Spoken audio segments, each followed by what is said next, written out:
அப்படின்னு பாத்தீங்கன்னா பொது தமிழ் அப்படிங்கிற கொஸ்டின்ஸ்ல இருந்து தான் பார்க்க போறோங்க. ஏன் அப்படின்னு பாத்தீங்கன்னா பொது தமிழ்ல இன்னைக்கு 100 கொஸ்டின் மட்டும் கிடையாம தமிழ் எலிஜிபிலிட்டி அப்படிங்கிற கொஸ்டினும் இருக்கிறதுனால நம்ம 40 மார்க் அதுல கட்டாயமா நம்ம எடுத்தா மட்டும்தான் நம்ம செகண்ட் பேப்பர்ல நம்ம என்னதான் 195 198 அப்படி கொஸ்டின் நீங்க போட்டிருந்தாலும் அது வேல்யூ ஆகும். அப்ப தமிழுக்கு ரொம்பவே முக்கியத்துவம் கொடுத்து படிக்கணும் அப்படிங்கிறது நமக்கு நல்லாவே தெரியும். வாங்க இன்னைக்கு வீடியோல என்ன கொஸ்டின்ஸ் எல்லாம் பார்க்க போறோம் அப்படிங்கறது வீடியோக்குள்ள போய் பார்ப்போம்.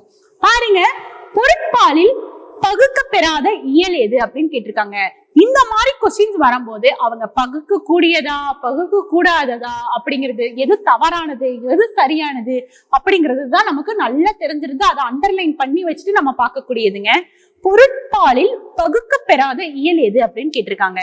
கரெக்டான ஆன்சர் அப்படின்னு பாத்தீங்கன்னா பாயிரவியல் அப்படிங்கறத கரெக்டான ஆன்சர். அப்ப பொருட்பாலில் பகுக்கக்கூடியதெல்லாம் என்னென்னவா இருந்திருக்கு அப்படின்னு பாத்தீங்கன்னா அரசியல், அங்கவியல், ஒளியியல் இதெல்லாமே இருந்திருக்கு. ஆனா பாயிரவியல் அப்படிங்கிறது கிடையாது அப்படிங்கறத நம்ம நல்லா தெரிஞ்சு வச்சுக்கணும். செகண்ட் கொஸ்டின் பாருங்க, கம்பராமாயணத்தில் அமைந்திராத காண்டம், அதாவது கம்பராமாயணத்துல என்னென்ன காண்டம் இருக்கு அப்படின்னு கேட்டீங்கன்னா அயோத்திய காண்டம் இருக்கு, ஆரண்ய காண்டம் இருக்கு, யுத்த காண்டம் இருக்கு. இது எல்லாமே கம்பராமாயணத்தில் இருக்கக்கூடிய காண்டங்கள். ஆனா மதுரை காண்டம் அப்படிங்கிறது சிலப்பதிகாரத்துல இருக்குன்னு நமக்கு நல்லாவே தெரியும். அப்ப அவங்க கேட்டிருக்கிறது அமைந்திராத காண்டம் எது அப்படின்னு தான் கேட்டிருக்காங்க. அப்ப அமைந்திராத காண்டம் பாத்தீங்க அப்படின்னா கம்பராமாயணத்துல மதுரை காண்டம் அப்படிங்கிறது கிடையாது. தமிழகத்தின் இரண்ட காலம் என அழைக்கப்படுவது அப்படின்னு பாத்தீங்கன்னா இது ஒரு ஹிஸ்டரியில இருந்து ஒரு கொஸ்டின்ஸ் நமக்கு கேட்டிருக்காங்க. ஹிஸ்டரினும் எடுத்துக்கலாம், தமிழும் இந்த சாப்டர்ஸ் இருக்கு, நமக்கு இந்த மாதிரி சப்ஜெக்ட் இருக்கு. அப்ப தமிழகத்தின் இரண்ட காலம் என அழைக்கப்படுவது அப்படின்னு பாத்தீங்கன்னா நாயக்கர்கள் காலம், களப்பிரர் காலம், கற்காலம், உலோக காலம் அப்படின்னு சொல்லியிருக்காங்க. எந்த காலம் தமிழகத்துல இரண்ட காலமா இருந்துச்சு அப்படின்னா அவங்க ரொம்பவே ஷார்ட் பீரியட் தான் ஆட்சி செஞ்சாங்க. களப்பிரர் காலம் அப்படிங்கிறது ரொம்பவே ஷார்ட், ஏன்னா அவங்களுக்கான ஒழுங்கான ஆட்சி அமைக்க தெரியல. அதுக்கப்புறம் போர்கள் அந்த டைம்ல நிறைய நடந்துகிட்டே இருந்துச்சு. அதாவது நிறைய என்ன விஷயம்லாம் நடந்துட்டு இருந்ததுன்னா எதெல்லாம் ஒரு நாட்டுல நடக்க கூடாதோ அதெல்லாமே நடந்துட்டு இருந்தனால களப்பிரர் காலம் அப்படிங்கறது தமிழகத்தோட இரண்ட காலம் அப்படின்னு சொல்லி நமக்கு நல்லாவே தெரியும். நெக்ஸ்ட் கொஸ்டின் பாத்தீங்க அப்படின்னா தமிழ்நாட்டின் குடைவரை கோயில்களுள் மிகவும் பழமையான கோயில் உள்ள ஊர் எது அப்படின்னு கேட்பாங்க. இது நல்லா பாருங்க, இது நிறைய டிஎன்பிஎஸ்சி குரூப் 4 எக்ஸாம்ல கேட்டுட்டு இருந்த ஒரு கொஸ்டின் தாங்க. தமிழ்நாட்டுல குடைவரை கோயில், குடைவரை கோயில் அப்படின்னா என்னன்னா ஒரே ஒரு பாறை அப்படிங்கிறத கொடைஞ்சு செய்யப்படுற கோயில் தான். அதை நம்ம குடைவரை கோயில் அப்படின்னு சொல்லுவாங்க.